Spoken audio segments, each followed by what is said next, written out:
There we are. Good. Just linking up my iPad.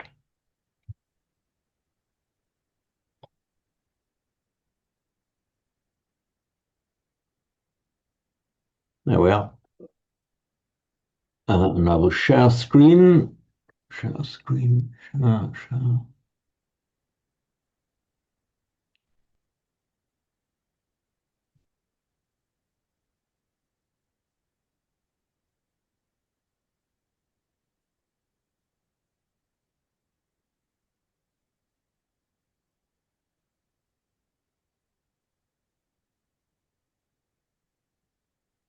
So yeah, oops. We've got the root, sorry, the word, the word go directly cognate with our English word cow. They come from the same word. Essentially, when I say something is the same word, I mean etymologically from the same root. And we have the root pa, meaning to protect. And we have it coming into, for example, into Latin, the pater, the father. The idea is he is the protector. We have it in the pastor, which is the protector, specifically the protector of animals. And it's come into modern usage, the pastor, meaning like a spiritual leader of a church. So go and pa. Now, learn well. I'm sure you're learning well anyway, I don't need to tell you. When you have a verbal root ending or consisting of or ending in a long R, you can often make, with a lot of nouns plus a verbal root, it makes a compound noun. So you can have go plus root pa, a cow protector.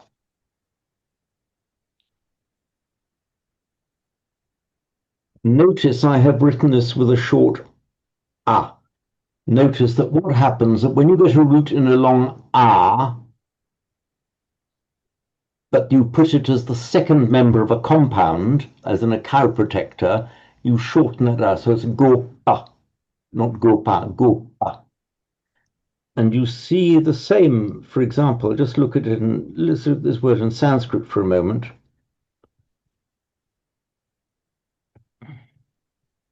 Sarva, everything, and the root jna, meaning to know, which in Sanskrit, it's in Pali rather, we would have sabba plus jna. Omniscient, all-knowing, is sarvajna. You shorten that final a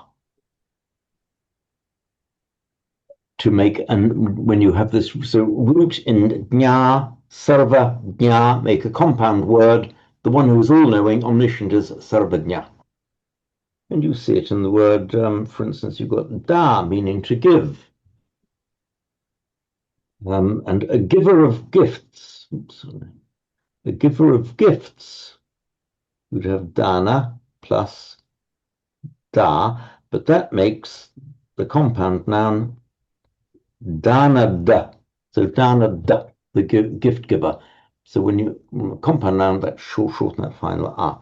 So gopa makes a gopa. This root, this word is very, very unusual. We now have a root, I won't say now, already by Vedic times, the Vedic grammarians, and confirmed by Panini, the great grammarian Panini about the time of the Buddha, recognized that as a root. It's actually not a genuine ancient root. It's a combination of the gopa, which was then formed to the root gup. So gup just comes actually from two words. So I have told you more than once that the root is an irreducible minimum. You cannot reduce a root to anything lower than that. It's like an atomic element. It can be reduced no further. So we used to think, but anyway, it can be reduced no further. Gup is an exception to that rule. It's a very rare exception. And so we have the past participle, Gupta, that's the one that in Pali becomes Gutta. There is another suffix, ta, or tar, which means the doer of something. That's the equivalent of the Latin tor. So we have Gupta, protected, and Gupta, the protector. And that, I think, is the same as your family name, is it not, Professor? The Gupta, the protector.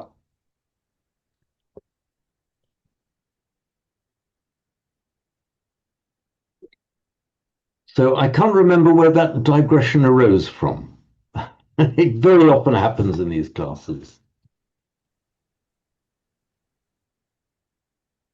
But fear not about the rabbit holes. I do my best to keep my promise that everything I say will be relevant to your Pali studies generally. So even though we might be going off track with what's in front of us in the textbook, hopefully it's all good, useful stuff. So going to where we were in the grammar, oops. We'd got to page 7 in the Geren Karunatilaka book, and we are now looking at section 3 on page 7, which is the postposed particles. Postposed because they are put after the word to which they're attached. Yeah, welcome, Jay. Rather than preposed, which is put in front of them. Incidentally, our English word preposition just means something that's put preposition, put in front of another word joined to it. We have prepositions. Sanskrit and Pali you can use prepositions and postpositions. Postposition is a preposition, but put immediately after the word. In Hindi, you see, it's always postpositions. You see, so for example, let's take the simple word main, meaning in. You see, you don't say in the house. You don't say main gar. You say gar main. You see, so it's a postposition there. The preposition in the house, Hindi postposition gar main, but in Sanskrit and Pali, they operate in both ways. But here we're looking at postposed particles.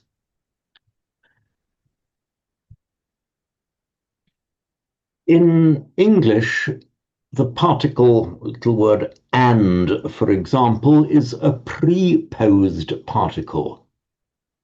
We say you and me. In Sanskrit and Pali, it is a postposed particle. So in Sanskrit and Pali, you'd say you, me, and tvam ahancha. So the cha, the and, comes after what you are referring to. And the same applies to particles like pi, meaning even or also. So a second time, secondly, is dutiyampi, dutiyam. Yet a second time, you say dutiyampi. In English, we say yet a second time. In Pali, a second time, yet dutiyampi.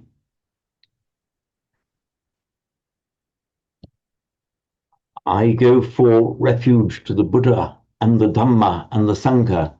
You can say Buddhancha, Dhammancha, Sanghancha, Saranang gacchami. You can use a cha after each of them. It's entirely correct. And Buddha and Dharma and Sangha. It's perfectly correct. to use the cha after all three of them. You can also use the cha just after the last mention. It's entirely optional, which you do. Lost me. Another particle, postposed particle, is Eva. James, are you drawing on your iPad?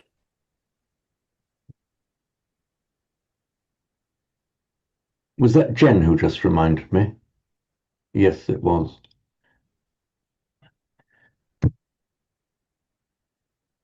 Was I drawing on the iPad just then? Hang on, it's shared, isn't it? We can see the iPad, but we can't see your writing. Last thing you wrote was power. Ah, I was worried for a moment. I have not written anything since writing the Gupta. If you can see my iPad, Yeah.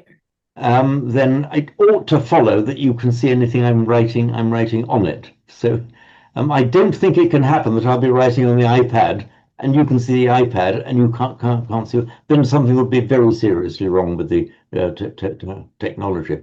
But anyway, you were right to alert me. I often need alerting. Of all the times that I am alerted to something, 99% of those times I genuinely needed it. So Eva. Can you see me writing Eva now? Yeah. Okay, very good.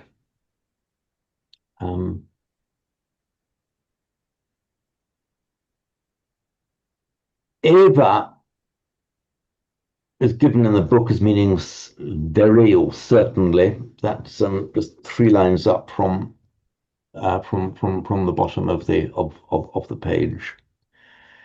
It also has the meaning, very often has the meaning of just only or to the exclusion of everything else. For example, I'll write this in Sanskrit and then in Pali, right? Because this is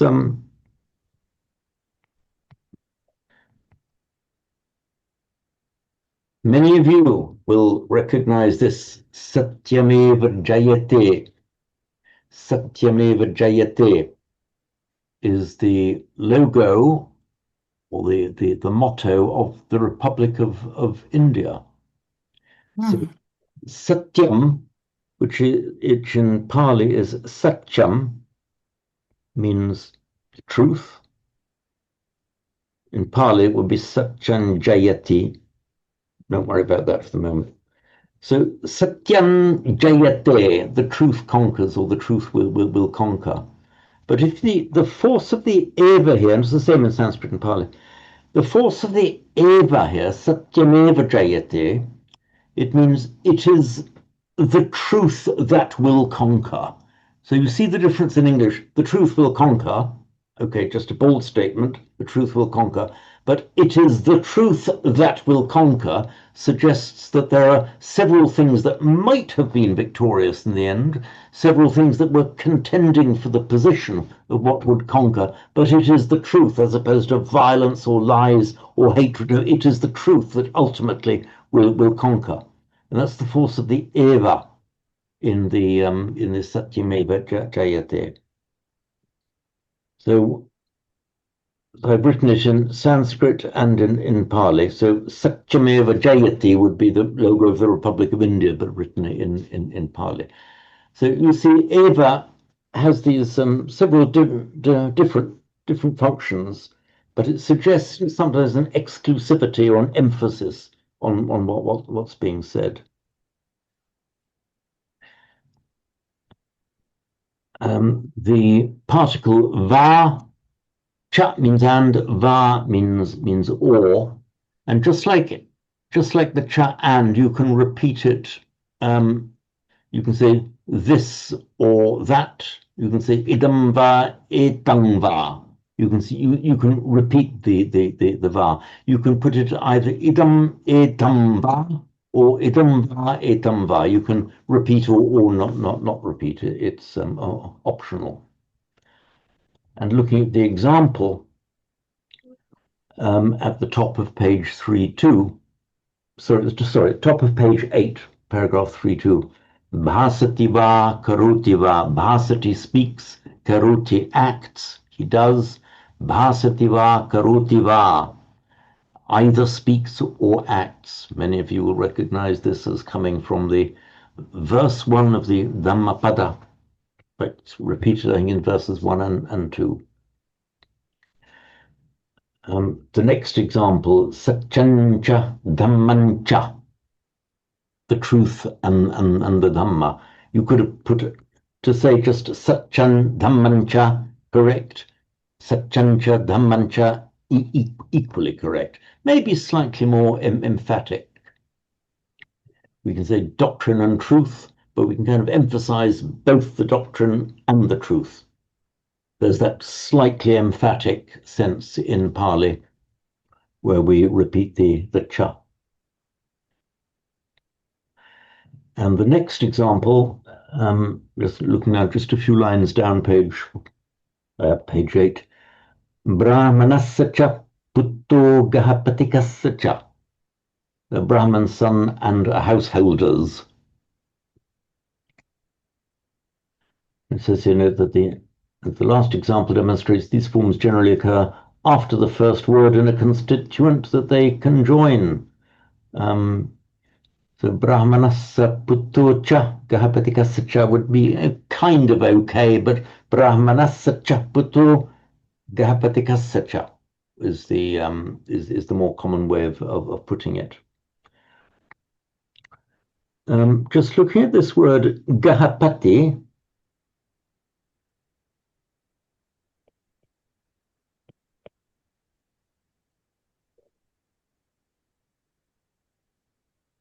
Gahapat, in fact, it so happens by coincidence, just a few moments ago, I was mentioning the Hindi word for house, which is ghar. In fact, in Sanskrit, it is griha, and in Pali, it becomes gaha. So gaha, house, and pati, it is from the root pa that we saw a few moments ago. So the pati often means the lord, the person in charge. It's from the root meaning the protector. That means both the protector and the person in charge. So gahapati, a house pati, a house protector, is what we would commonly call in English a householder. So a very common word, of course, in Pali, in contrast to the monks.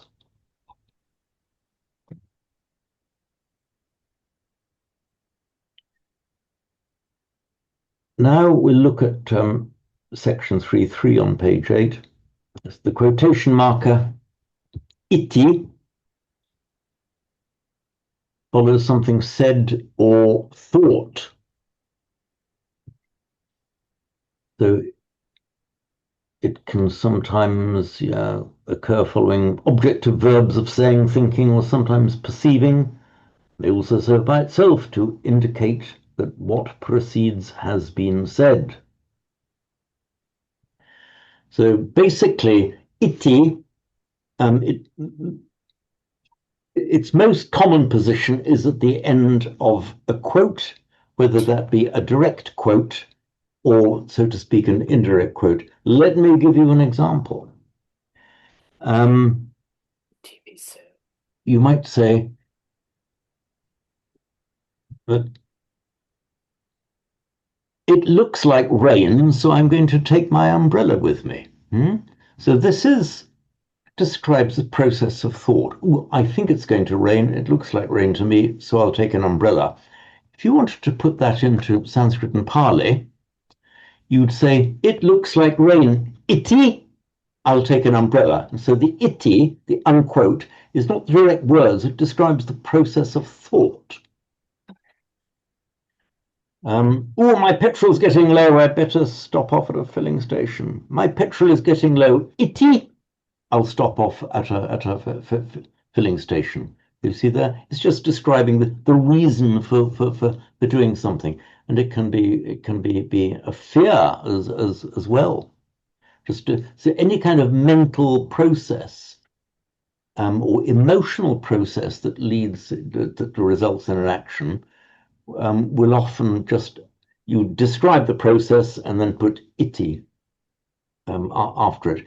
Iti is most commonly shortened to ti in Pali, except, of course, when it occurs at the beginning of a sentence. When it occurs at the beginning of a sentence, which is not that common, but it does happen, it means everything that has just been said.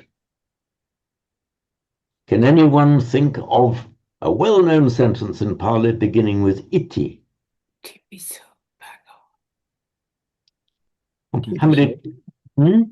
Iti piso. Iti piso, exactly. Here we've got iti, so it's in its full form, iti, because it occurs at the beginning of a sentence. Remember, at the end or partway through a sentence, mostly in Pali shortened to just ti. At the beginning, it's iti. So iti, what follows the iti? It is pi. P, the very P that we've just had as the first of the postposed particles. Iti thus indeed, exactly so. Iti piso, so means he. Iti piso. In other words, there are several cases, and probably the most famous one is King Ajatasattu at the beginning of the second sutta of the Dika Nikaya, where, troubled in his heart, he asks the ministers around him, is there a sage, is there a sadhu, a brahmana, some sage, some holy man that I may go and see to calm my troubled mind? And he's given various names. See him, don't think much of him. But then I forget the name of the I can't remember. The one who then recommends to Ajatasattu that he should go and see the Buddha. And he says, I have heard good reports of the Buddha, and this is said. And then he goes, iti piso, thus indeed is he. In other words, I have heard a report about him. Thus indeed is he. Iti piso bhagava.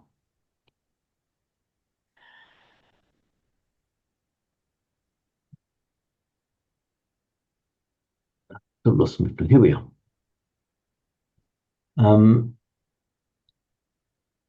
And you very often find when you come to the end of a standard piece of text or a chant, it very often ends in a T. Not because your quote is like saying that is the end of the quote. This is the end of the chant. For example, at the very end of the Metta Sutta, for example, nahi puna gabbasayan punare ti. So the T effect it's not as if you're quoting, it just says this is the end of this particular chant, just rounded off with a T. Note that when you get a word, your last word in the sentence ends in a vowel, last word in the sentence, apart from the rounding off T, the T always lengthens a vowel that precedes it. So, for example, in reading number 2 on page 1,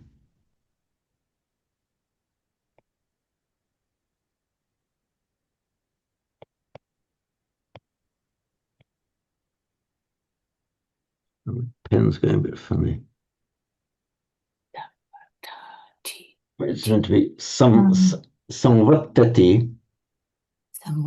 On its own, that verb is samvattati, ending in a short E. When it's followed by a T, meaning quote, it has the effect of lengthening the preceding vowel. It just always does. It's a purely phonetic lengthening. It has no grammatical significance. So that's why you see samvattatiti, which is samvattatiti.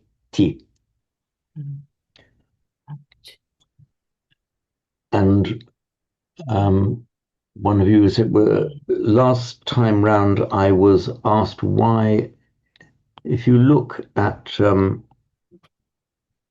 I just invite you to look at, I can call it up here on the screen.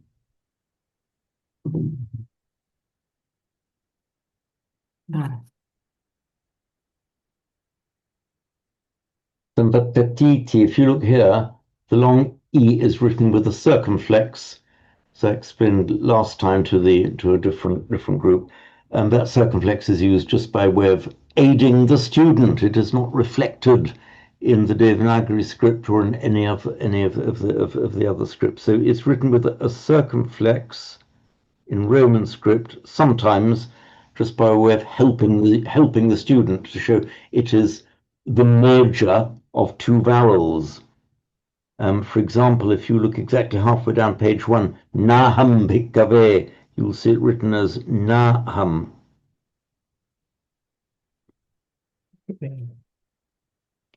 So my pen isn't writing properly. It's Na, not Naham. They merge to become Naham. James, are you writing? Sorry. Sorry, I am. Sorry, you see. Thank you. Okay, that's what I've just been writing. Samvatatiti and Naham. So Na Aham by Sandhi, merger of sounds becomes Naham, Naham, Naham. If you're writing, for example, so my pen's gone funny. It continues to do.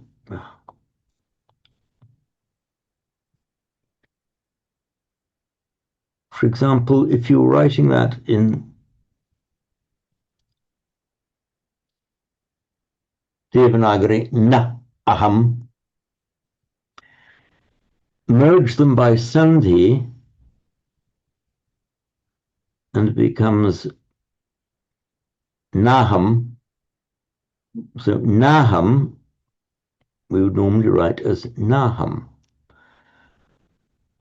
The function of the circumflex accent that you can see here and as written in the book is solely as an aid to foreign students to indicate that the ah here is the merger of two different vowels into one.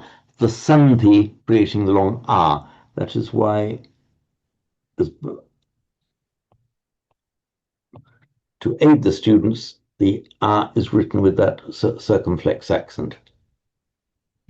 It doesn't have any grammatical significance at all. As I say, this feature is not found in the Devanagari script or in any of the other scripts in which Pali is commonly written. I'm thinking in particular in Sinhala, Thai, Burmese. This helpful aid isn't there. It's just written as a long ah.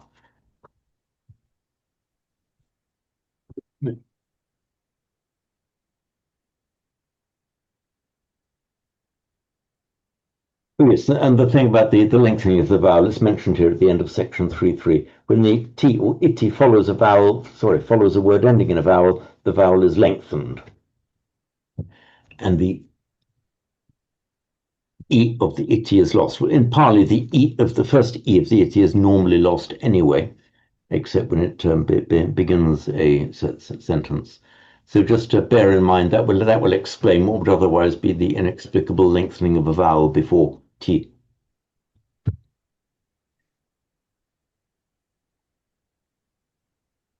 So just look briefly at the relative pronoun. The relative pronoun has the stem ya,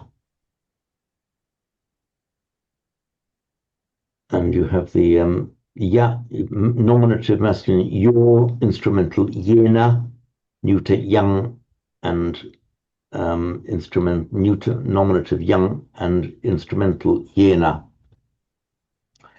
Yena therefore means by which,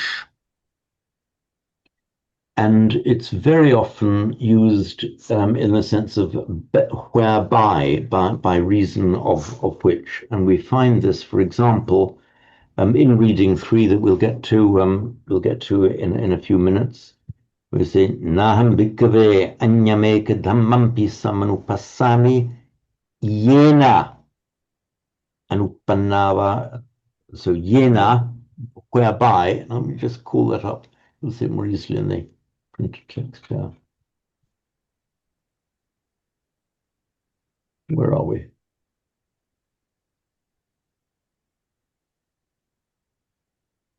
I've lost it.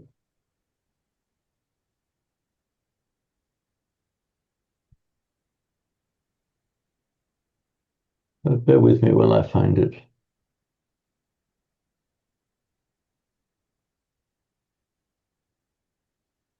Oh, I see what's happened. Yeah, there's an extra line here, which actually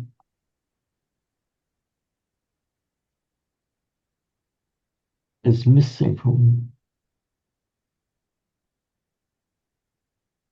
Okay, sorry. Here we are.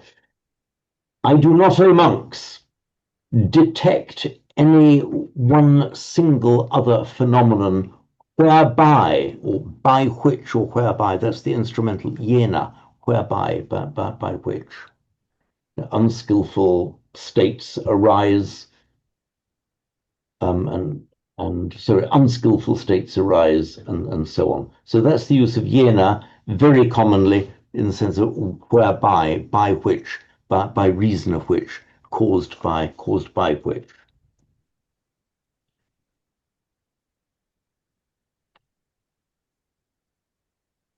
And before we move on to the text, we'll just look at section 4.2, which is on the bottom third of page 8. It says, the relative pronoun may be used like the English relatives, a who, that, etc., which, to introduce a relative clause. So it's often used in many sentence constructions. It's used in exactly the same way as the English which or that, meaning as a relative. Does introduce a relative clause modifying a noun that follows it. So the example then given, anyameka dhammam yam evam samvattati, another single thing that thus leads, or another single thing that or which thus leads. And in this sentence construction, anyameka dhammam yam evam samvattati, then it's used in exactly the same way that it would be used in the English. There are other constructions, but in this construction it's used in the same way. And in the next example, anyameka dhammam, and I'm looking here at this part, just a few lines up on page 8. Anyameka dhammam yena dhamma uppajjanti, another single thing or phenomenon, yena, by which dhamma uppajjanti, phenomena arise.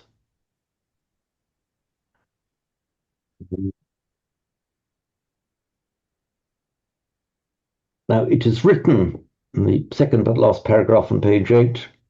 I think they've made a bit of a mistake here. So the relative pronoun generally takes the case proper to its function in its own case, as in the examples above. He's made a slight error there. It's not too grave. In fact, in the example above, the yam evam samvattati, which thus conduces, dhammo is normally used as a masculine. It can be a neuter, but mostly masculine. So we would normally have expected to see anyameka dhammam yuko evam samvattati. But it sometimes can just reflect, if the dhammam has just appeared in the accusative, I do not see any other phenomenon which so conduces.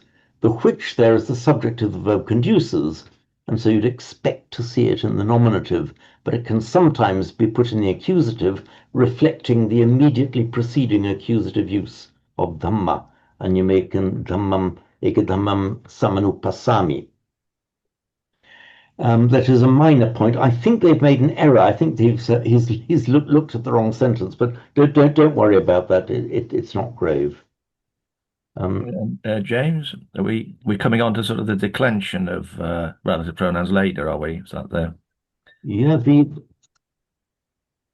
the declension of the pronouns. Where does the declension of the pronouns? The full declension of the pronouns. Does it occur in the next lesson? I'm feeling it might even.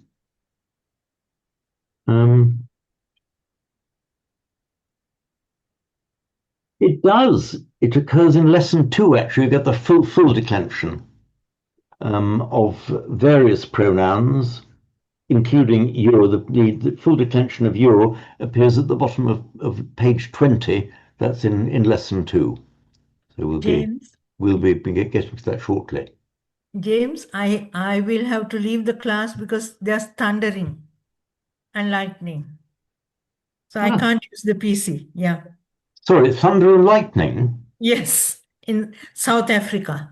Okay, so is there, I mean, I'm intrigued by this, Dilly. Does thunder and lightning mean you have to leave us? What are you going to do with the thunder and lightning?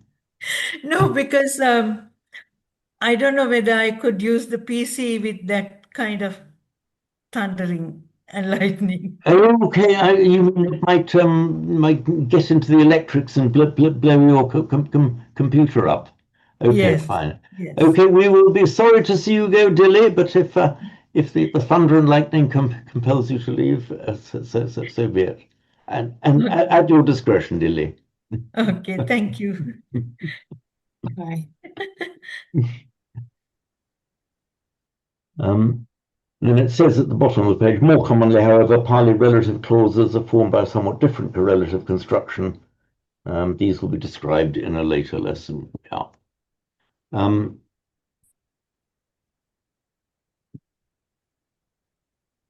So we'll now move on to looking at a bit of running text. But before we move on, were there any particular queries arising out of what we've just done by way of grammar? I've got a slight feeling this has been a little bit incoherently explained. I'm always worried whether I've explained things right, but there's when you just read out somebody else's description of grammar, it doesn't always come out as a completely clear and obvious thing. But you know, we will rehearse it as we go along, and we look at real examples in these in these sentences. But if anyone has any query now, I'll be happy to take it.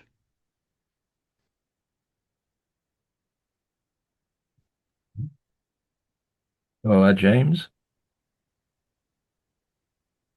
Yeah, Jeremy.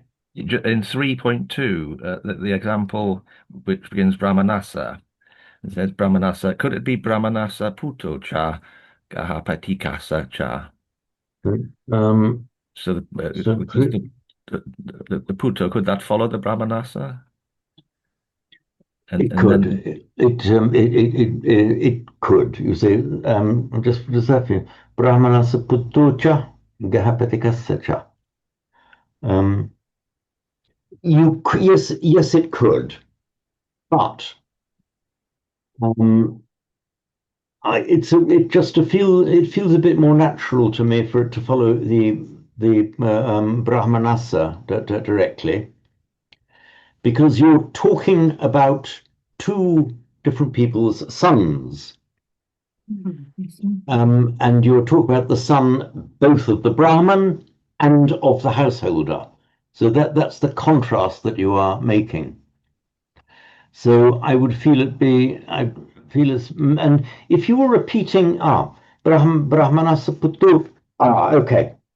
If you want to put it after Puttu, then I would have expected to see Puttu repeated after Gahapati. Brahmanasa Puttucha, Gahapatikasa Puttucha. But what you're specifically contrasting, both one and the other, is the son of the Brahman and of the householder. Those are the contrasted words. So I say it wouldn't be wrong to put it after Putto, but it just would feel more natural. Just as in English, you would say the son both. Well, you have to put in plural. That the sons both of the householder and of the Brahman. Either would do. It's more a matter of style and balance. It wouldn't affect the meaning as such.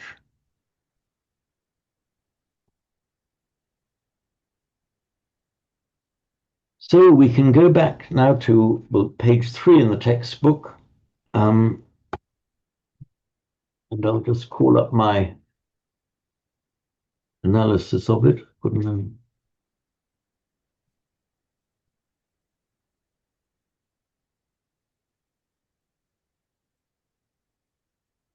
So we'd reached up to, we restart at this point, Naham Bhikkhave. And remember this circumflex over the where I've highlighted here. So just put there, doesn't have a grammatical function, just put there, as I say, solely to assist you in recognizing that it's the merger of two vowels.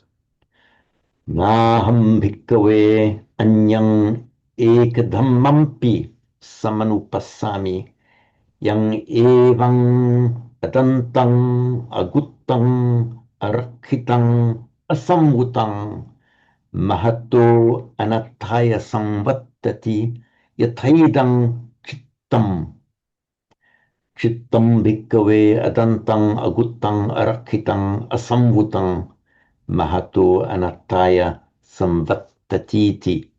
Right, I was feeling inclined. Let's just put samvattati. Samvattati.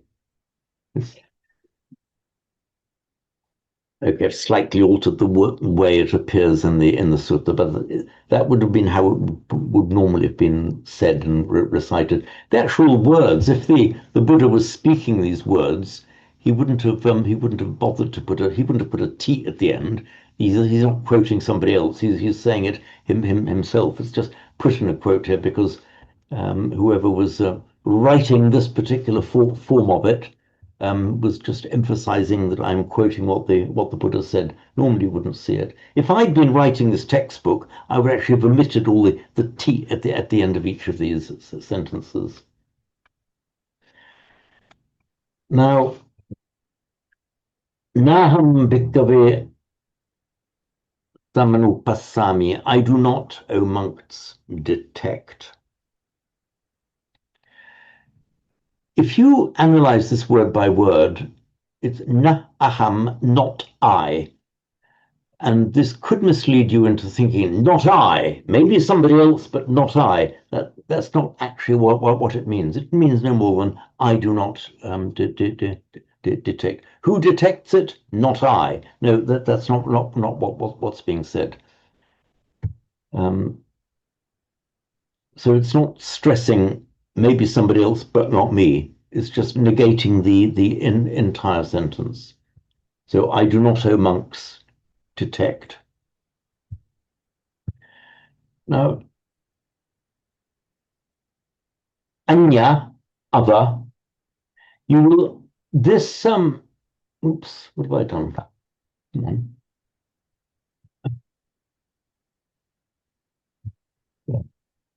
Change the typeface. Anya means other. Ekadhammampi, the P here has the meaning of even. I do not detect even one single other thing. The word eka means one. With eka, which incidentally survives unchanged in several of the languages of modern India of the North, and in particular in Hindi, just ek survives unchanged apart from the dropping of the final a, meaning one. It declines, in other words, it changes its shape according to case. It can either decline or it can be joined as part of a compound. So this could be written equally correctly. So change anyam ekam dhammampi.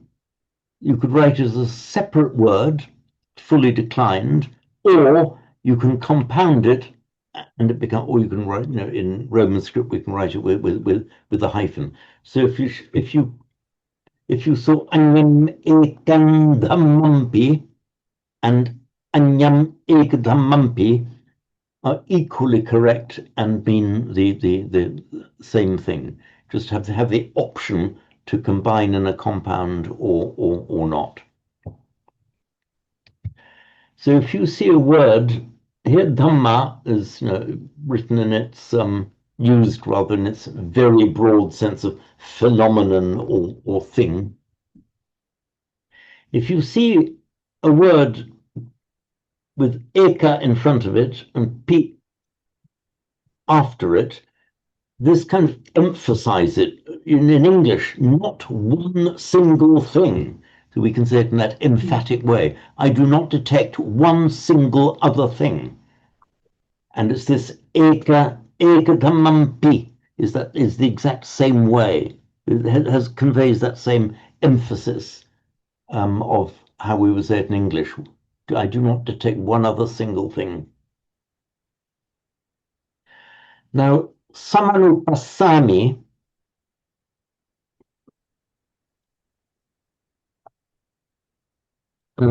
means the idea of, how have I translated it here? Detect or discern. Samanupasami is, let's call up the iPad view.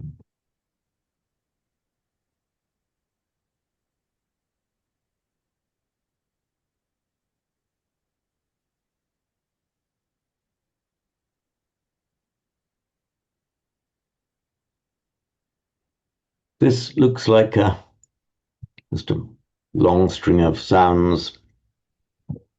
You're told it means detect or discern. In fact, you can break it down, and this is one of the joys of Sanskrit and Pali. We can break this down, and its meaning will become apparent.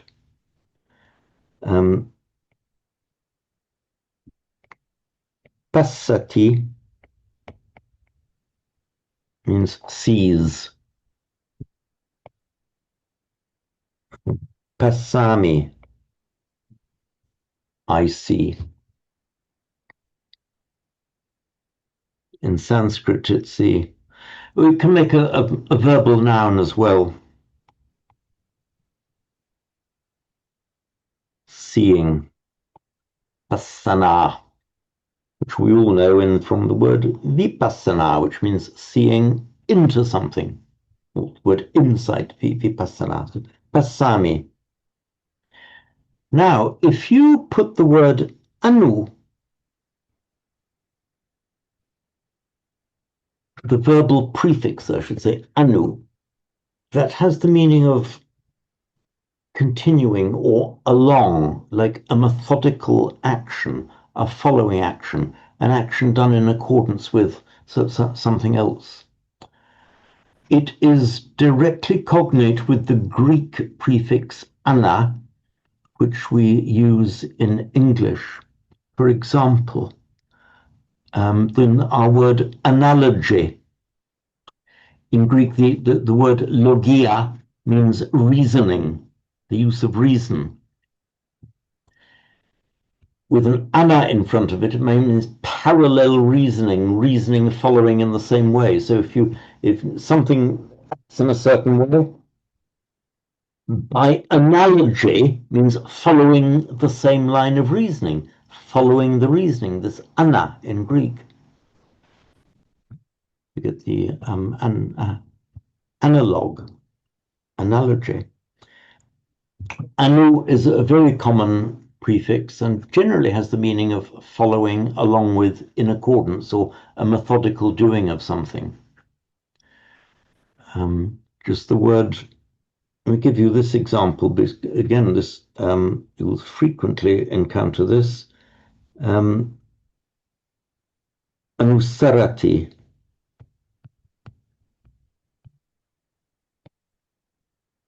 Many of you will recollect the title from our Samatha chanting book, the Anusarana, in the recollection of the qualities of the Buddha, the Anusarana. Let me explain that. We have the root smri, meaning to remember,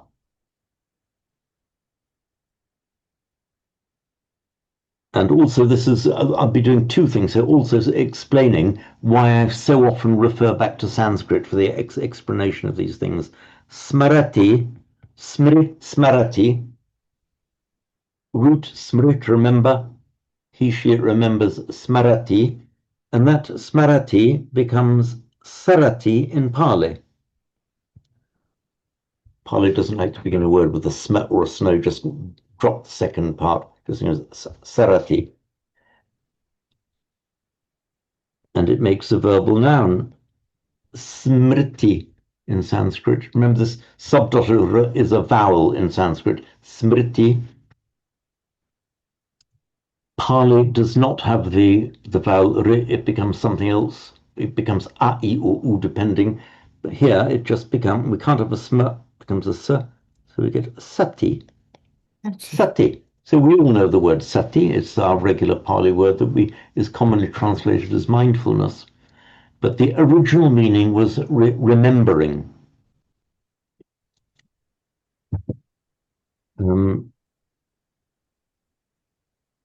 If you are recollecting the qualities of the Buddha,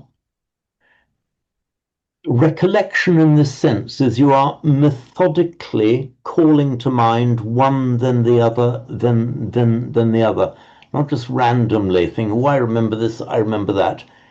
In the recollection of the qualities of the Buddha, done in a methodical, orderly way, and that's reflected in this prefix anu. So anu in Sanskrit, anusmarati, Pali anusarati, literally remembering along. That's the recollection, the orderly recollection of something. So in Sanskrit, the anusmarati, and in Pali, anusarati. This is another case where I shall remind you yet again of why we are looking at Sanskrit so often when we're examining a Pali word. Smarati, that I'm underlining here, he, she, it remembers, Pali sarati. Notice it starts with a consonant cluster in Sanskrit. A cluster is any two dissimilar consonants, so sma is a consonant cluster. Pali words, with very few exceptions, cannot begin with a consonant cluster. It's reduced to just one of the consonants, so the sma becomes sa in Pali. Now, in Sanskrit, that sma remains unchanged. This is anu smarati. What happens in Pali is become a double S. Why?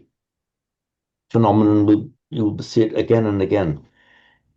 In Sanskrit, so when Sanskrit, I should say by mutation of sound between Sanskrit and Pali, where you get a consonant cluster at the beginning of a word in Sanskrit, that's reduced to a single consonant in Pali. Smarati, sarati. Skandha, kandha. Where, however, in Sanskrit you get a consonant cluster immediately following a vowel in the same word, anusmarati, that will tend to double the consonant in Pali, anusarati. That accounts for the double S in anusarati, because there's, as it were, a linguistic memory in the mind of the speakers that recognizes it as originally a consonant cluster. And a word that we commonly see is Sanskrit pramada, Pali pamada. Same phenomenon here. That's the word that's often translated as heedlessness. It's generally the opposite of mindfulness. Just letting the mind get carried away. Explain it in detail on another occasion. So here we've got pramada in Sanskrit, pamada in Pali. Same phenomenon. It begins with a consonant cluster in Sanskrit, a pra, Pali cannot begin with a consonant cluster, so the pr reduces to p, pamada.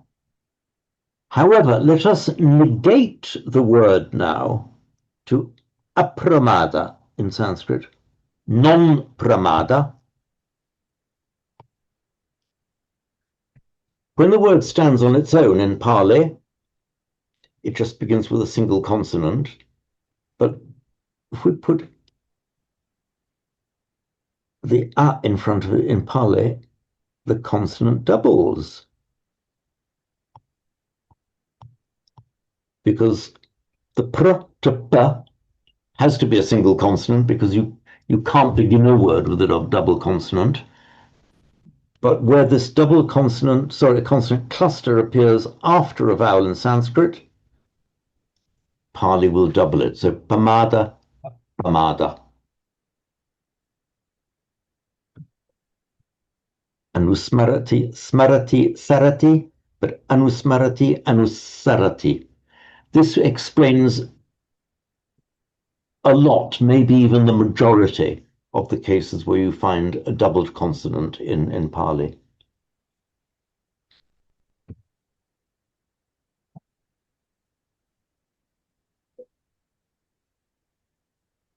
There was me thinking it was about 3:30. It's already just gone 4. So we'll break now for the for our Afternoon tea. 15 minutes. What are you going to remind me to do? Pause. Turn off the Thank recording. you. Hang on. Last time I paused, I accidentally pressed a pause button and then hadn't spotted at the time that I was actually pausing the screen share. So what I'm going to do, let me press the correct pause button now. I'll see you again for 15 minutes.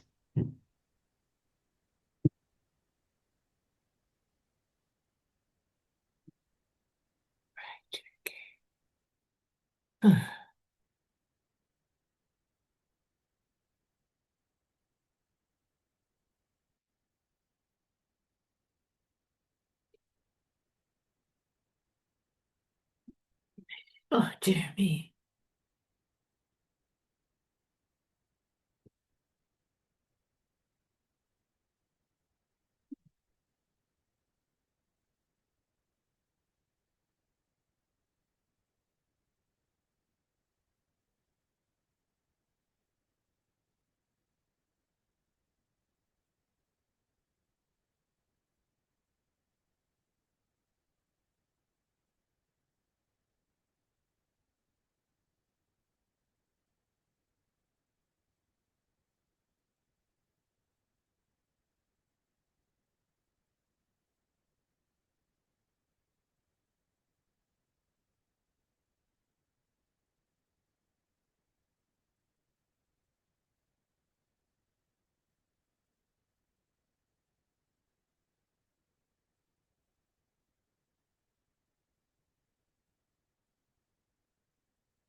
No.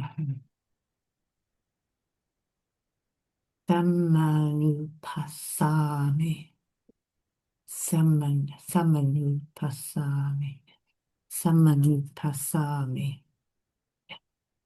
Bhikkhave. Anya. Other. Eka. One. Dhamma. Thing. What's a thing? P.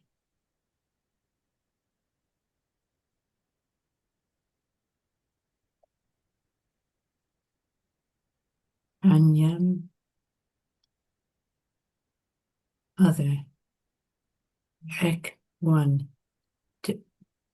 Ekada.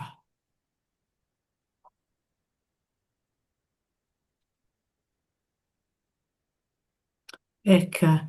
Dhamma. One thing. Dhamma. P. Even. Yam. Which. Evam. Thus. Adantam. Agutam. Arakitam.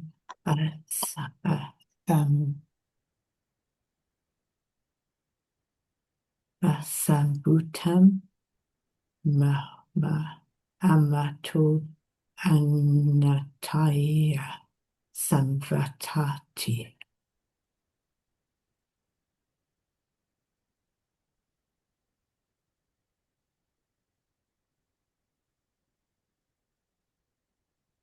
Which is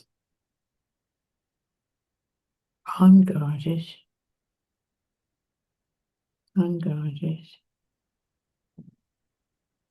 unrestrained,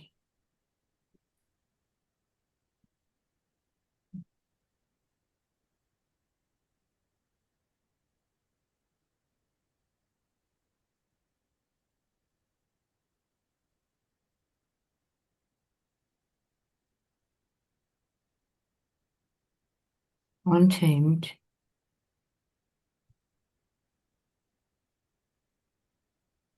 I do not, which is agute.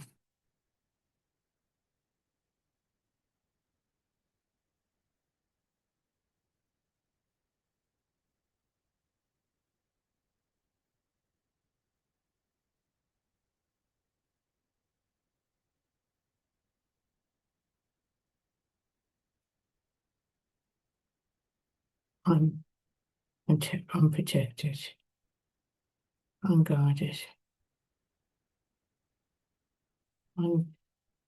untamed, adanta,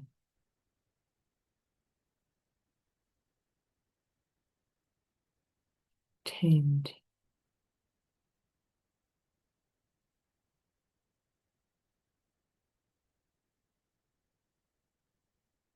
protected.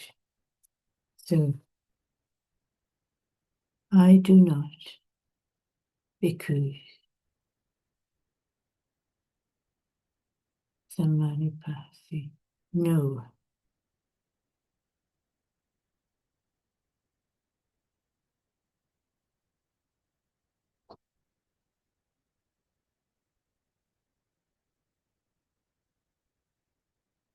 I do not recognize, detect, discern. One even, anyam, even, one other thing, p,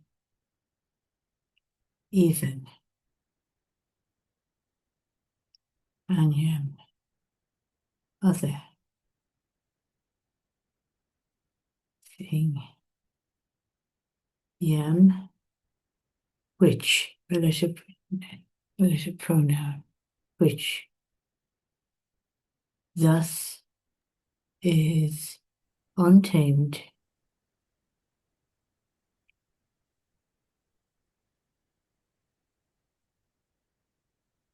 which is adapted, which I do not recognize, which is thus untamed, unprotected, Buddha.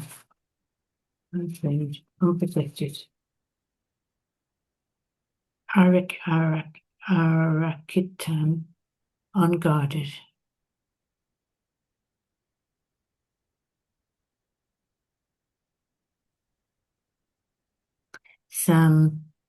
Asamrutam, unrestrained.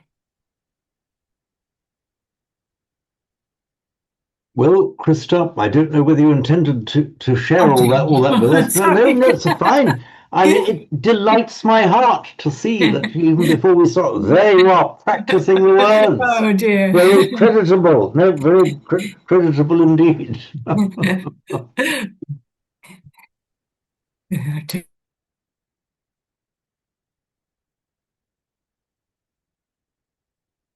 So we'll just look at this sentence now. Most of it you've already got. James, do you need to start the recording again? Thank you. Thank you.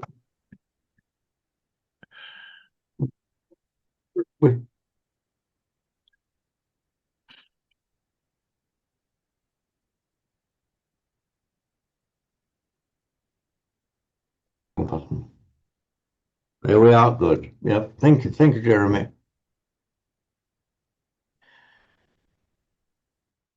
So naham bhikkhave anyameka dhammampi samanupassami yang, which, evam adantam, thus, untamed, and then all the words aguttam, arakitam, asangvutam, mahato anattaya samvattati, leads to great anatta, great non-atta, meaning to great harm. Yatayidam, that's yata idam, evam yata, thus as, so as. Yatayidam chittam, as this chitta. James, you were Jan. in the middle of doing your analysis of the verb there, the samanupasami. I was. And you did the pasami and you did the anu. And I wanted to hear you talk about some because it has now occurred as two different, it occurred as a prefix that's had slightly different feelings to it. And so I was curious about how it was manifesting in this word. Thank you for bringing my monkey mind back to it, because my monkey mind, that was my intention to do it. I will come right back to that in a moment. If I forget, remind me again, please, Jen. So just look at this last bit of this paragraph and then come back to Samanupasami. So, and this chittam bhikkave adantam aguttam arakitam asamvutam mahato anataya samvattati. Again, you've got all that now. This is just repeating the same idea turned round, repeating it in the same words as cast in a slightly different form. So samanupasami. Yeah, thank you for reminding me, Jen. This word illustrates a really very, very important point in what we are doing in our study of Pali. So samanupasami. And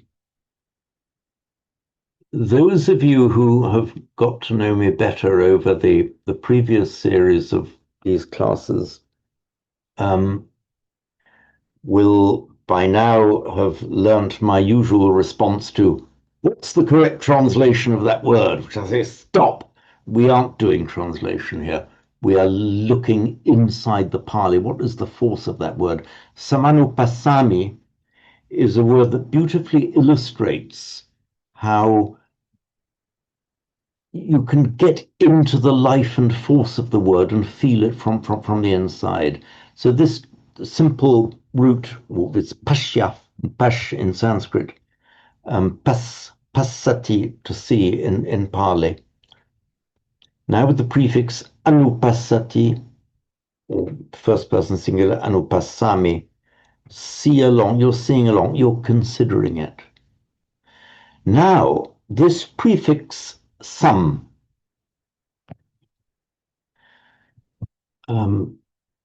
you very often, by the way, find that in Pali and Sanskrit, there are actually two prefixes before a verb. Sometimes you can have three, but one, two is very, very common. The prefix some, which is cognate with the Latin con and co, has a variety of different meanings, but broadly speaking, they are reflected in the different meanings that the con and the co has in Latin. It often suggests or imports the idea of the completion of a process.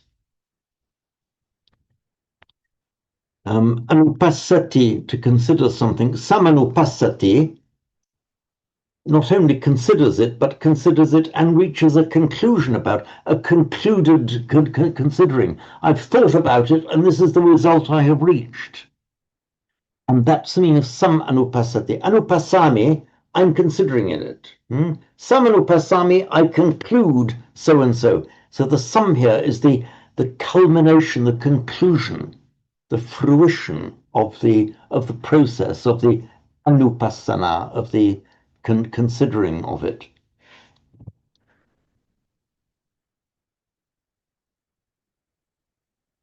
And you'll see this meaning of some very frequently.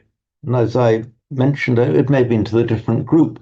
Whenever we use the word complete, and the Latin word pletus means full, just full or empty, full.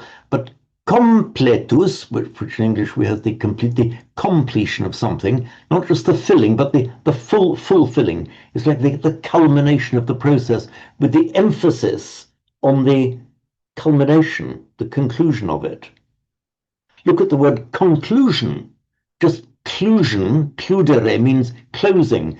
The conclusion, the closing off, like the culmination of it, completed, finished and done. Complete, concluded.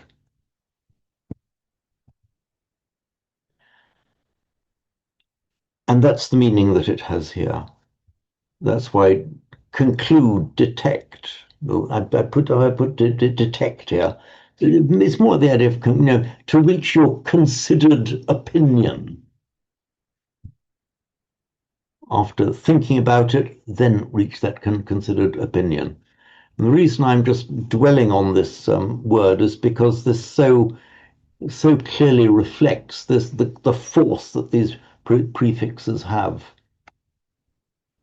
And we're seeing it again and again as we go along. So, James, yeah, please, Simon. just a point here, rather than not to suggest another English translation, but it's one of the Sujato translations that I like.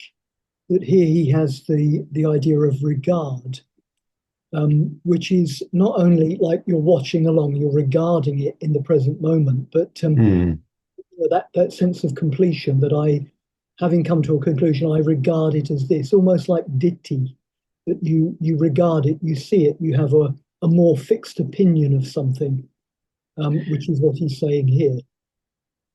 Yeah, I would say you're right there, Simon. That that also is. If by the use of the word regard in English is, I've thought about it, and this is now the regard, the way of looking at it that I have now concluded is right. Yeah, that you're right there. That is another way of conveying this notion of reaching that conclusion after, so to speak, an effort of thought, or letting your mind dwell on something and then coming to regard it in a certain way. Oh, James? Yeah, Jeremy. Yeah, sorry, just on the iPad that you had there. You'd written apramada in Sanskrit, and then Appamada in Pali. Should it be a long A after the M? I like that attention to detail, Jeremy. Thank you very much. You can tell who the lawyers are in this class, can't you? Yeah, thank you. That is correct.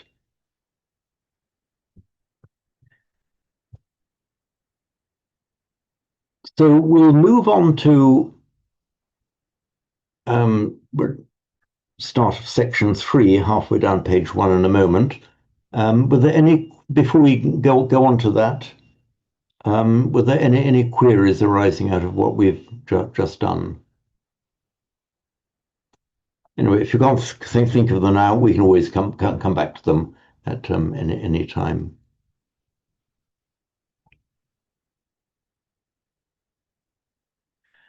But by the way, I hope you've all worked out by now what I mean by this double colon and word.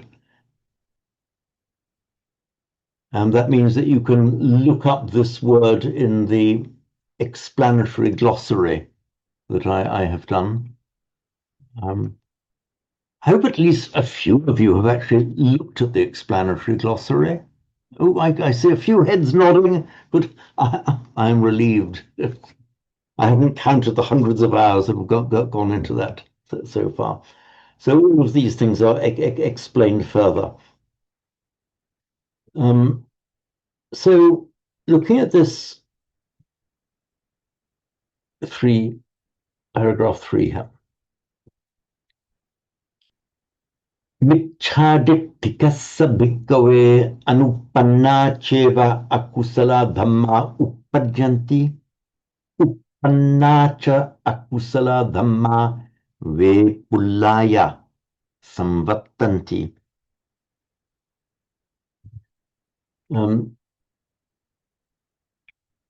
Michha is in Sanskrit, it is call up the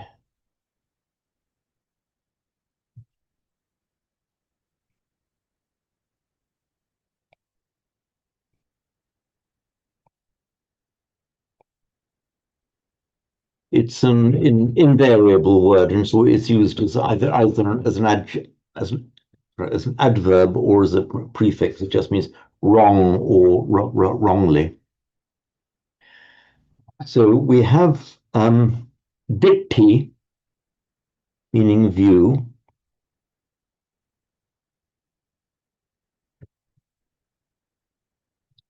which we know, for example, from sammaditthi, typically translated as right view. And mithya in Sanskrit, miccha in Pali is the opposite of samma. It means wrong. I have somewhere done, let me just briefly call it up to see if it's any use. Bear with me while I call something up.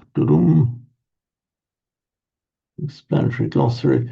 Just in case any of you aren't used to using it, explanatory glossary. If you look here, the word, and here I am going to give you, oh, here we are. I thought for a moment I hadn't done it. So if you want to look up, so you see I've done a note on micha, just copy and paste. So you see I'm going to copy that now, the micha. Go into the explanatory glossary, into the search, type micha, and this takes you straight to the place in the explanatory glossary with the double colon micha, where I have dealt with it. And that explains that, you know, the notion, the idea false notion appears to derive from a primitive meaning of interchanging or separate. They can something similar and fake put in its place. The idea of something that, you know, like we have the idea in Pali and the near enemy. For instance, something false but masquerading as something true. They probably cognate with our English word mis, meaning wrong, misunderstand, and so on. Can I ask why there is an H? Because doesn't C always sound ch in Pali? Ah, it does. I will explain that. You have the sound cha. You also have the aspirated sound cha.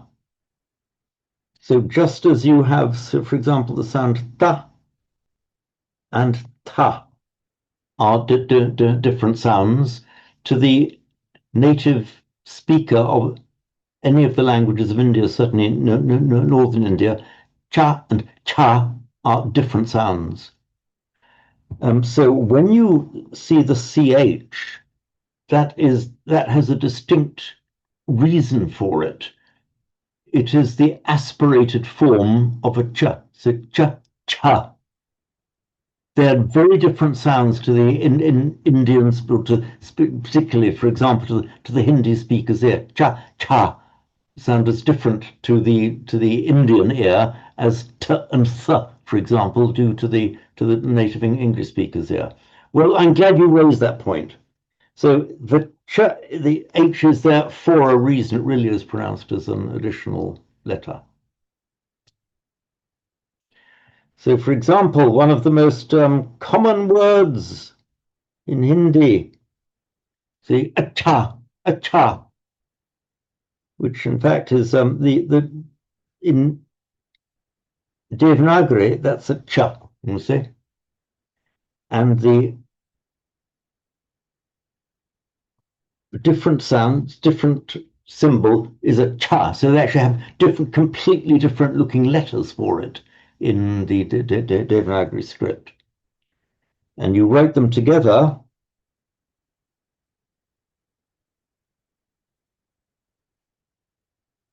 cha, you see, this is the conjoined form, a cha, which you would then have as,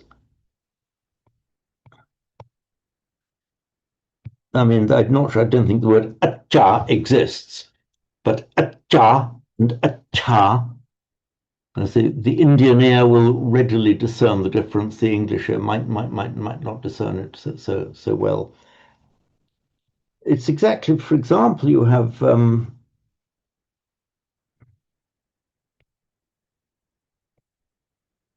the same phenomenon that you see in and ah, meaning, which is the Pali version of the Sanskrit Atman. It means self. We have that in anatta, literally non-self, and atta, the aspirated form, which is the plural of atta, which we've just been looking at, is in anattaya.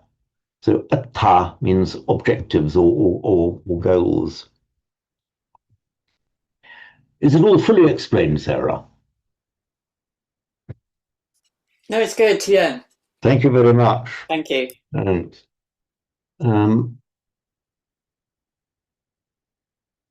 so replace now.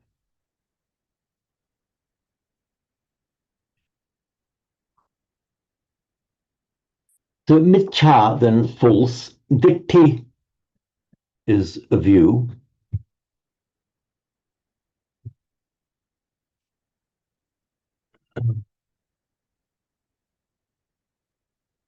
Again, just look at this root here. Drish meaning to see.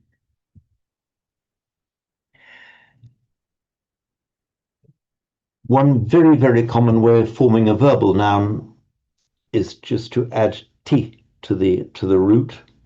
So with the Sanskrit root drish followed by a ti, what happens? Writing. Sorry, thank you. So drish ti. That's drish plus ti. Here you've got sorry, I've done that wrong.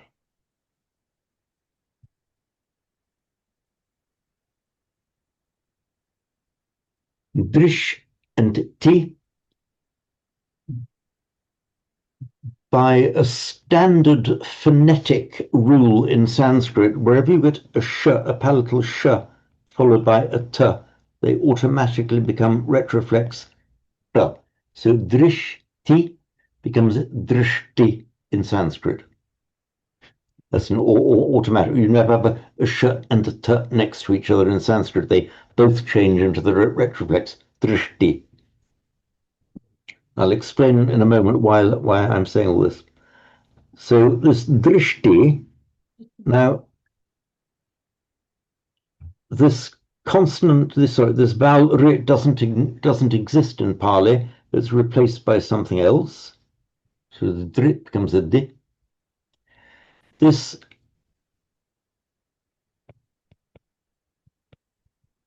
drishti, the shta will automatically mutate in Pali into the retroflex t doubled aspirate drishti ditti.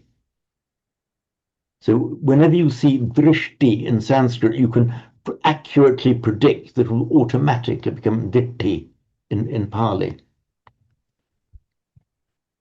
This is another reason, and we do not lack for them, why we look back to Sanskrit when explaining Pali words. So we've got this root drish, which by regular formation makes drishti, and it also makes by regular formation another verbal noun, darshana. Darshana. You will recognize that word. It becomes a dasana in Pali. In fact, in the last verse of the Karanyametta Sutta, you have dasanena sampanno, endowed with. Dasanena sampanno. Dasana, from this root drish, just means seeing. And seeing then, literally just seeing, but then by extension, vision, wisdom. So it's vision in the sense of wise seeing.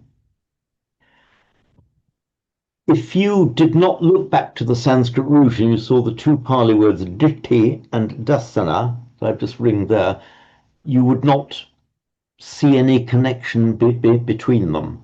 Often you don't spot the connection between two Pali words, but if you trace them back to the Sanskrit root, drishti, darshana, say, aha, yes, these are regular formations from that root. And we just see this so often that we just go back to the Sanskrit to explain these things. And I think you all know that drishti or drish, it's what's known as a suppletive verb. In other words, it makes its present tense from a different root. So drish, but present tense or a different root, you actually say pashyami, Sanskrit passami, which is the one we've just been looking at. So you've just got to get used to it. Root drish, present tense, different root, passami, pashyami. Why do they do it? They do it for exactly the same reason, lost in the mists of history, that our English verb to go, in the past tense, we don't say I goed, we say I went. We use a completely different root. It just sometimes happens. And this is just a very, very few verbs in Sanskrit and Pali that behave in the same way. And drish and pashyati is one.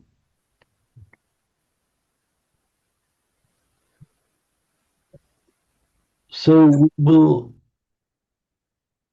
yes, michadittika. You see the word here, it's compounded now. In fact, if you see michadittika, I could have put a hyphen in there. I'll put one in now for you. Incidentally, note that in compound words, when they're written in any of the, what I might call the original scripts, like Devanagari or Sinhala, Thai, Burmese, they are not written with hyphens. The hyphen is a device that we just use to assist the students in breaking a word. So Michaditti just means a wrong view, a false view. You can very often turn a word, you can turn some noun into a personal noun, a person of wrong view, a person having wrong view, by putting the ika at the end. Now, given the example, you have alcohol, and you can make alcoholic as a pure adjective, an alcoholic drink, or you can make it into a personal noun as in an alcoholic. So an alcoholic is a person given to alcohol. So michadikti, wrong view, michadiktika is a person of wrong view, a person suffering from wrong view.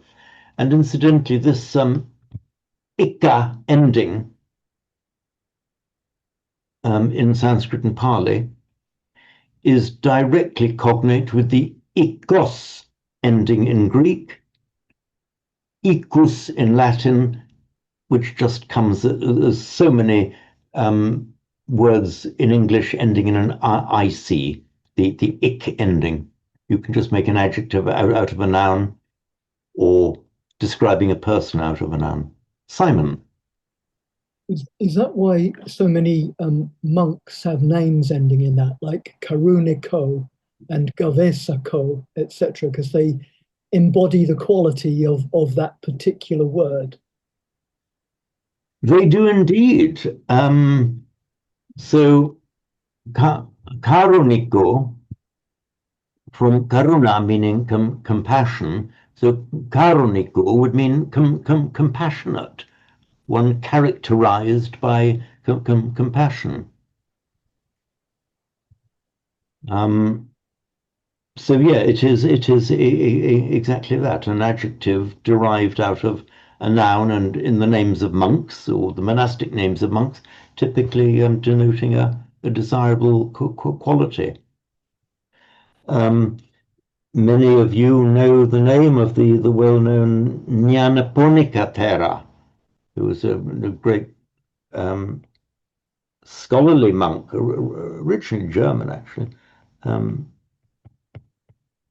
Nyanaponika Thera. That's actually quite a fun. I'm sure many of you have heard of that name.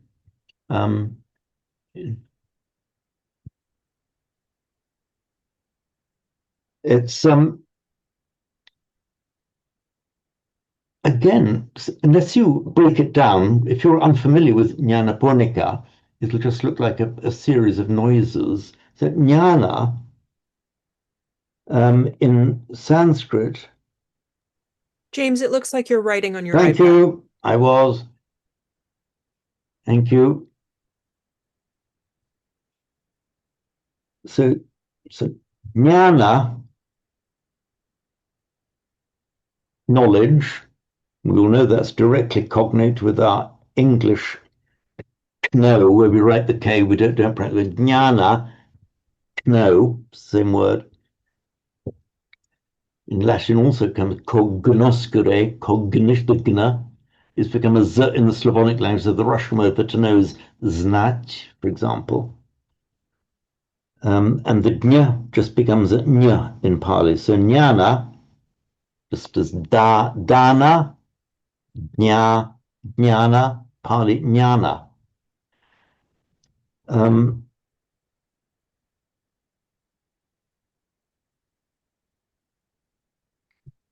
The Sanskrit Vedic prefix pra is the idea of going forward. Comes into Latin as pro. Gressus is a step. Progress, stepping forward. Pra. There is a suffix of vana. It's not the same as vana meaning a forest or a wood. This is just a suffix. So pravana means going forward. Pravana.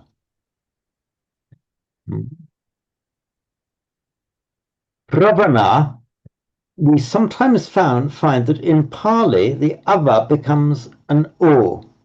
So pravana, the pr becomes a p. Puna, moving forwards towards something. In Latin, what happened, the pr was retained, but the softening of the ava remained in it. So pronus in Latin, prone in English. So if you're prone to something, in you're pravana, and in Pali prona, in Latin pronus, in English prone. It's all the same word. So jnana prona means knowledge prone. In other words, inclined towards the acquisition of knowledge. And then the suffix ika meaning one inclined. Mr. Knowledge prone. Simon.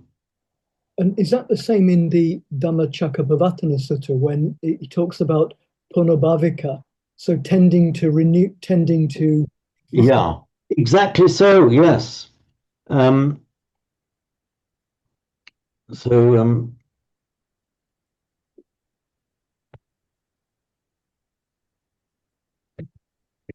So Punarin becomes a Puno Bhavika, isn't it? Puno. It's not that same prone, no. This is from the Punar Bhava. Again, so the Ika ending is right, but the Puno Bhavika, it's not that same prone, it's a different one. Punar Bhava in Sanskrit becomes Punabhava or Punobhava in Pali. So that would mean again becoming rather than tending to become. It would mean again becoming, yes. I hadn't spotted that point. I'm going to look at it again, Simon. I just always assumed that it was from Punarbhava, but I'm wondering if it is from Purna. No, it would be Bhava Purna. Prone to becoming would be Bhava Purna. You put the Purna second. The other place where you get this is when the Buddha talks about the Ganges sloping or inclining to the sea. Mm-hmm. Pono prefix there, about how it flows in one direction. So the person practicing correctly flows inexorably towards Nibbana. Mm-hmm. So I think it's in that one. If you can direct me to where exactly that spot is in the Pali, I'll look at it between now and the next class, and I shall turn it over in my mind to see whether it possibly derives from the pravana, purna meaning prone. On this occasion, I don't think so, but as you know, it's happened many times. I've been given an idea where I think, no, that's not right. I look at it again. Samanupasami, you see, anupasami, and then samanupasami. I come to a conclusion upon consideration that it might be. If you can send, I mean, I might be able to find it, but if you can send it to me, Simon, I'll look at it between now and the next time. So, Michadittikassa, a person of wrong view. That's a Michadittika stem, Michadittiko nominative, Michadittikassa, of or for a person of wrong view. So what happens for or to the person of wrong view? Certain dhamma, certain states, phenomena, uppajanti, arise.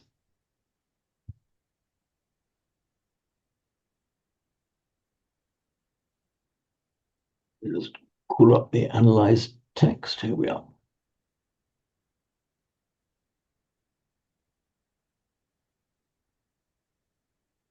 So the akusala dhamma pajanti. Let's just look at uppajanti. In Sanskrit, utpadyante. Let me analyze that for you. So we've got a root pad,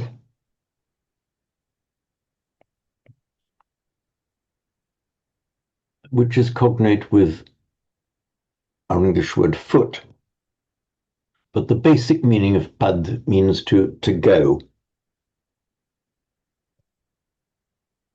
The verbal prefix ut, I write with a hyphen because it's only ever used as a prefix, means either out or has both meanings.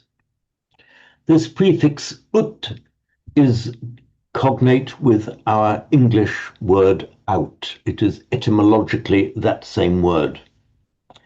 So utpad means either to outgo or upgo. Literally upgo. So upgo means to arise, to come into existence. It makes a verbal noun. The pad makes a verbal noun, as very often happens with roots that have a short a followed by a single consonant. The verbal noun is often made with a long a. Pada. So utpada means literally the upgoing, and looking at Sanskrit now, the upgoing or the arising, coming into being. Standard phonetic mutation, utpada in Sanskrit becomes upada in Pali. And you'll know this, for example, from the paticca samuppada, which is a conditioned co-arising. In Sanskrit, pratitya samutpada, Pali paticca samuppada. I'm glad I mentioned that one. Upada, samuppada. Here we have the use of this prefix sam. The upada means just the process of arising. What's the force of the sum, the prefix sum in front? The samupada, it's not the process of arising, but it's the process of arising and the completion of that process, meaning a new thing is born. The co-production, the co-arising.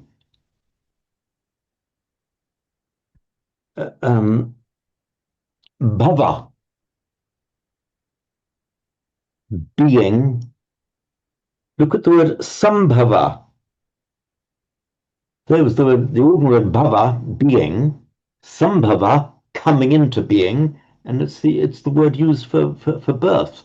Either a being born in the normal, being born as a baby is born or an animal is born, but as the sambhava, coming into being, not just being, but the completion of becoming a separate person or animal. Incidentally, many of you will know the name of the Padma Sambhava,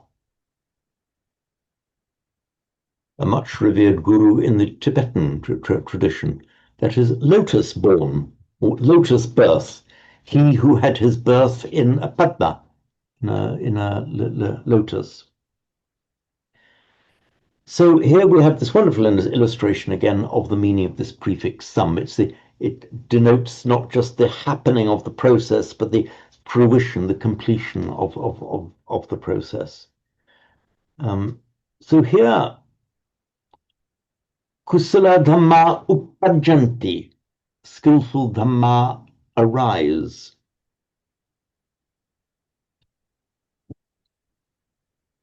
And I'll just explain why upajjanti. Again, back to Sanskrit to explain. We have the root pad. You would expect to see from root pad something like padati, but no, it's not. It's what's known as a class 4 verb. It's just one of those verbs that adds a y. So it's not padyati. It's in Sanskrit, in fact, it's padyate. Just a y is added to the root in this particular class of verbs. What happens in Pali, whenever you get a dy like that, it becomes a double j in Pali. That's where you get padyati, or padyate in Sanskrit becomes padyati in Pali. So when you see, well, how can you get a j arising from a root with a d?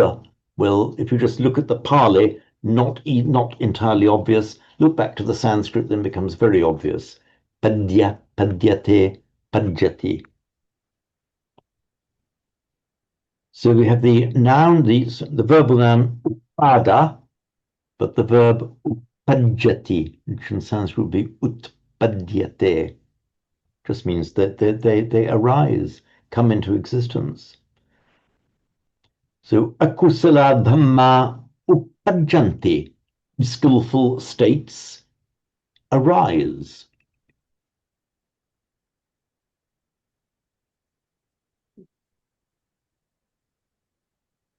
And what kind of unskillful states arise? Anupanna dhamma upadjanti.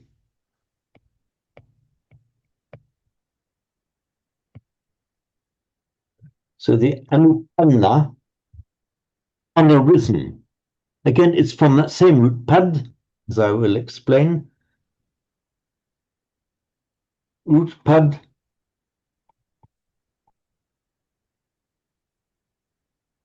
So the verb utpad, utpadyate, Pali upadjati.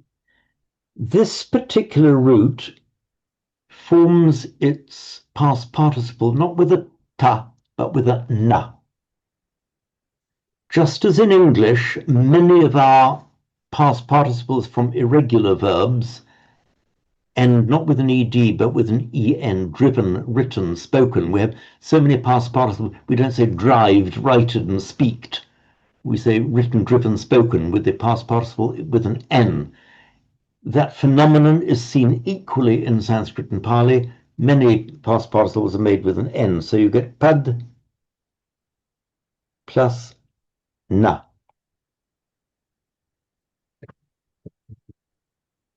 So what happens with a padna, by internal samti, by internal merger of consonants, it becomes anna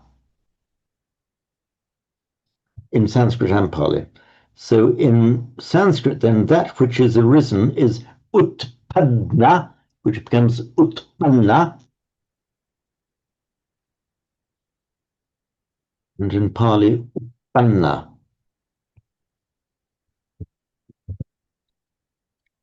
That means that which has arisen. And in this text, we see unarisen, anuppanna. In other words, not yet arisen. Anuppanna dhamma. That means so anuppanna akusala dhamma, unskillful states that have not yet arisen, or literally unarisen, unskillful states.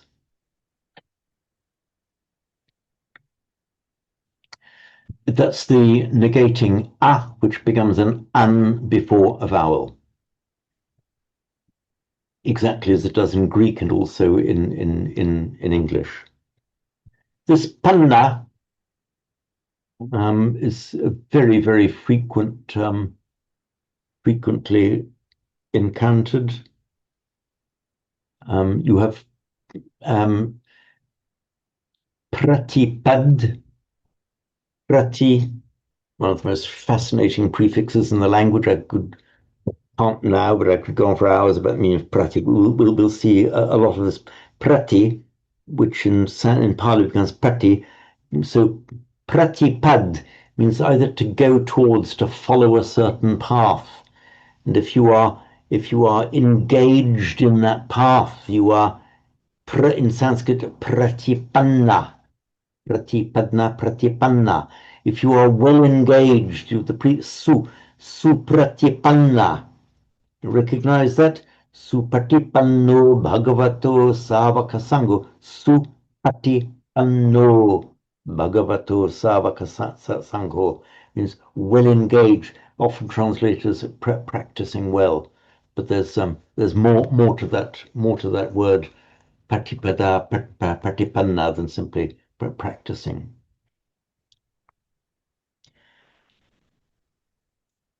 It even just as a trailer for the next episode on patipanna. it just has the fascinating meaning. If you get into the not translated the patipada patipanna, it's not just practicing it's where you are treading the path and the path is treading you. It is the path is becoming you and you are becoming that path. It's not, here is the path, I will tread it. When you are engaged in it, you become the path. The monk who is supatipanna, he is the path and the path is him. They are inseparable. But that's for another time. We have just gone 5. So, dear students, I hope that this has been of value to you and look forward to seeing you again very soon.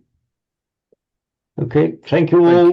Thank you. Thank you, Goodbye James. then. Mangalam bhavatu. Goodbye. Okay, Well, Very well. bye then. You. Right, do I leave? Stop recording.